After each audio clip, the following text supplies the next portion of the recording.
আমাদের মহান স্বাধীনতা যুদ্ধ এবং বাংলাদেশের সংবিধান, মানে গোলটেবিলটার নাম ছিল এরকম। আলোচনার আয়োজক ছিল মঞ্চ ৭১ নামে একটি প্ল্যাটফর্ম। আলোচনা সভায় প্রধান অতিথি হিসেবে উপস্থিত থাকার কথা ছিল বাংলাদেশের সংবিধানের অন্যতম প্রণেতা এবং গণফোরামের ইমেরিটাস সভাপতি ডক্টর কামাল হোসেনের, তবে সেখানে তিনি ছিলেন না। আওয়ামী লীগের সভাপতি মণ্ডলীর বহিষ্কৃত সদস্য সাবেক মন্ত্রী আব্দুল লতিফ সিদ্দিকী এবং ঢাকা বিশ্ববিদ্যালয়ের অধ্যাপক শেখ হাফিজুর রহমান কার্জনকে অবরুদ্ধ করেছেন একদল ব্যক্তি। তারা নিজেদের জুলাই যোদ্ধা হিসেবে পরিচয় দিয়েছেন। ঢাকা রিপোর্টার্স ইউনিটিতে কিন্তু অনুমতি নিয়ে অনুষ্ঠান করতে হয় এবং সেখানে গোয়েন্দা সংস্থার লোকজনও থাকেন আমরা যতদূর জানি। সেইখানে এরকম একটা ঘটনা মানে কিভাবে মূল্যায়ন করবেন? ধন্যবাদ। ছোট ছোট করে বলি। প্রথমত জুলাই যোদ্ধা, আমি অফিসিয়ালি অনেক প্রোগ্রামে বলেছি এই যে জুলাই যোদ্ধা এটা কারোর নাম পরিচয় হতে পারে না। প্রথমত মানে এটাকেই সরকার একজনকে কে বললাম ভাই আমি একজন জুলাই যোদ্ধা, তো আমি খুবই বাজেভাবে রিয়েক্ট করলাম যে এটা একটা নাম হয় কেমনে, আপনার নাম পরিচয় বলেন। তো এই আমরা বারবার যেটা বলেছি, মুক্তিযুদ্ধ নিয়ে আওয়ামী লীগ যে ব্যবসাটা করেছে, জুলাইকে নিয়ে এই ব্যবসাটা কাউকেই করতে দেওয়া হবে না, নাম্বার ওয়ান। নাম্বার দুই, ডক্টর কামাল সাহেবের প্রশ্ন পিছন থেকে বলি।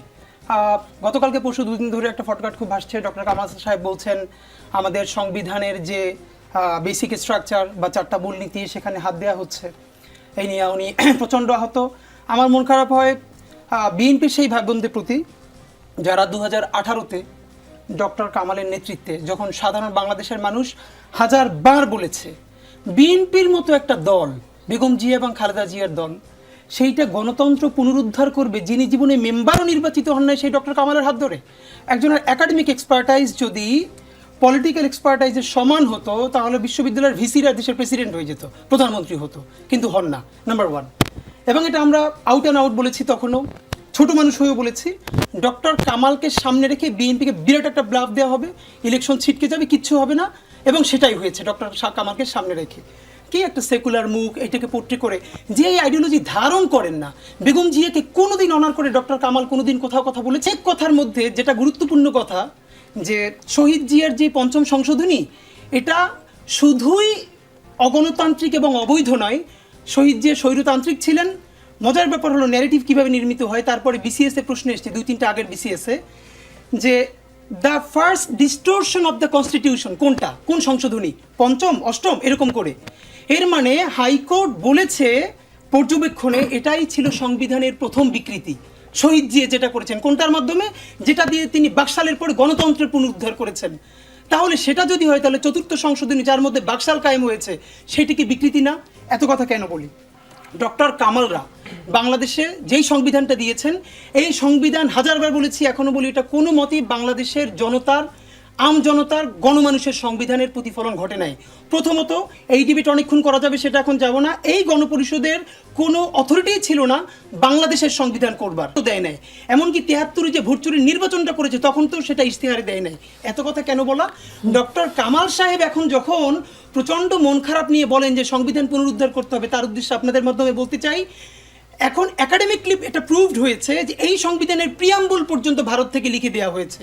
এটা ভারতের ডিপ্লোম্যাট তিনি স্বীকার করছেন যে আমরা এটা লিখেছি। সুতরাং ডক্টর কামালকে নিয়ে পুনরুদ্ধার এই প্রচেষ্টা করে লাভ নেই। হাদি, এইটা আসলে আজকে আমাদের টপিক না। কিন্তু এবার আমি আপনার প্রশ্ন একটু, ভাইয়ের 3টে পয়েন্টই আমি আপনার উত্তর হয়ে যাবে। পিছন থেকে বললাম গ্রাফিতির ভাষা, এইখানে আমার বলবার আছে।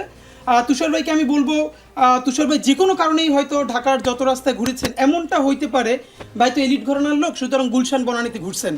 এইখানকার গ্রাফিতির ভাষাগুলো, বাংলাদেশে গ্রাফিতি নিয়ে সর্বপ্রথম কাজ করেছি আমরা ইনকিলাব মঞ্চ।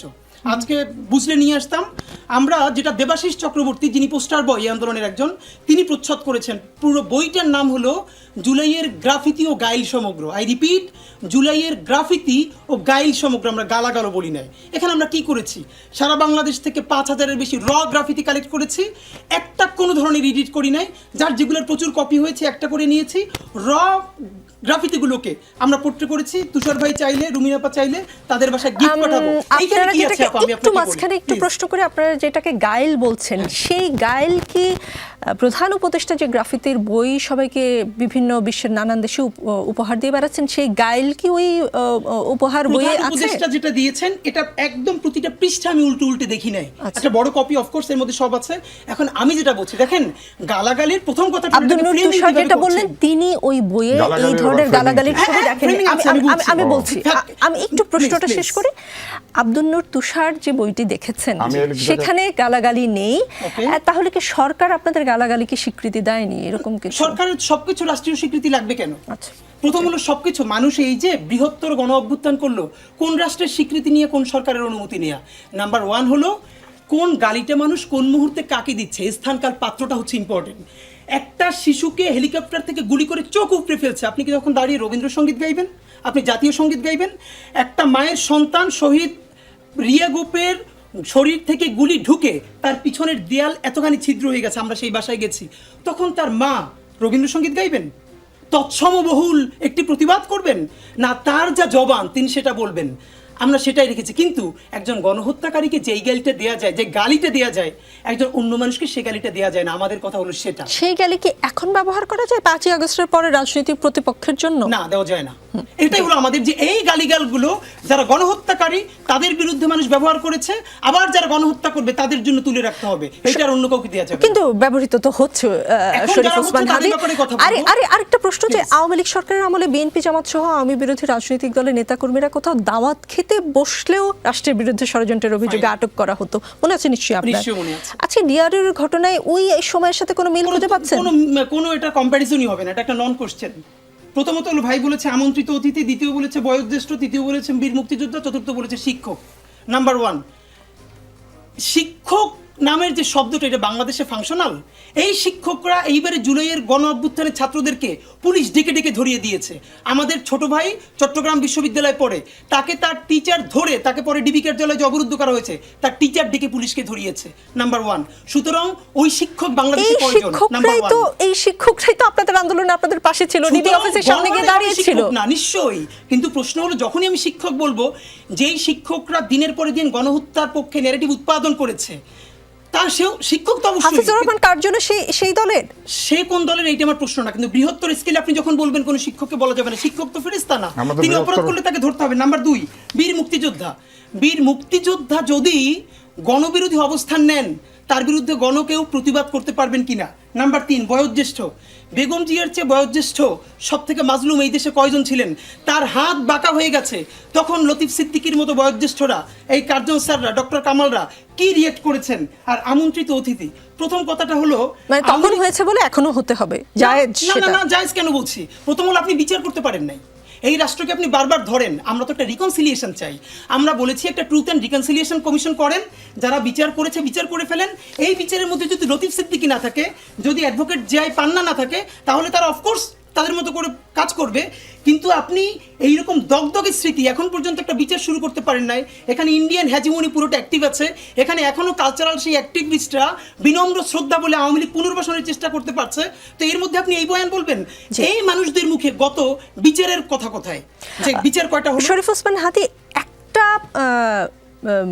কি বলবো, সংশয় বা একটা ধারণা আমি দেখতে পেলাম আজকে বিভিন্ন জনের সঙ্গে কথা বলে। দেশি মুক্তিযোদ্ধারা কথা বলতে গিয়ে হামলার শিকার হয়, ডিআরইউতে লতিফ সিদ্দিকীকে অবরুদ্ধ করার ঘটনায় এমন কথা বলার সুযোগ তৈরি করে দেওয়া হলো কিনা? এখন কথা হলো, এটা আপনি যদি নাও করেন, এটা যে কোনো না কোনোভাবে বলা হবে। প্রথম প্রশ্ন হলো, এই কোট আনকোট ধরে নেই যে যারাই সবার একদম সার্টিফাইড মুক্তিযোদ্ধা, ভেরি গুড, এই মুক্তিযোদ্ধারা 2014-তে আনকন্টেস্টেড এমপি হয়েছিলেন কিনা? এই মুক্তিযোদ্ধারা 18-তে দিনের ভোট ব্যালট রাতে ভরেছিলেন কিনা? 24-এ নির্বাচন হতে দেন নাই কিনা? মুক্তিযোদ্ধারা আছে না? তাহলে তখন কি মিডিয়া ফ্রেমিং করেছে যে 154টা আসনে নির্বাচন ছাড়া, প্রতিদ্বন্দ্বিতা ছাড়া এমপি হলেন 50 জন বীর মুক্তিযোদ্ধা? দিনের ব্যালট রাতে ভরে ফেলেছেন অমুক আসনের বীর মুক্তি, সেখানেও যিনি ছিলেন এমপি বীর মুক্তিযোদ্ধা এগুলো আসলে বলা কোন হয়েছে? মাধ্যমে জানতে পেরেছেন? গণমাধ্যম চলেন আপনার এখন 10 মিনিট গণমাধ্যমের বরাতেই জানতে পেরেছেন হাদি। আপনি যদি বলেন যে গণমাধ্যম তখন এগুলো তুলে ধরেনি, সেটা আসলে গণমাধ্যমের প্রতি ঠিক জাস্টিফাইড না। কিন্তু আমি যেটা বলতে চাই, মূলধারা গণমাধ্যম বলতে যেটা ক্লাসিফাই করা হচ্ছে, মনে রাখতে হবে এখন মেইন স্ট্রিম কথাটাই এর মেইন স্ট্রিম না।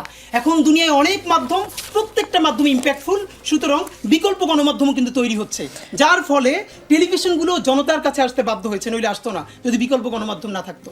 এটা নিয়ে তর্ক করা যায়। অন্তত আমি যমুনা টেলিভিশনে কাজ করি বলে আমি আপনার সঙ্গে স্ট্রংলি তর্ক করতে পারি, কিন্তু আজকে এটা টপিক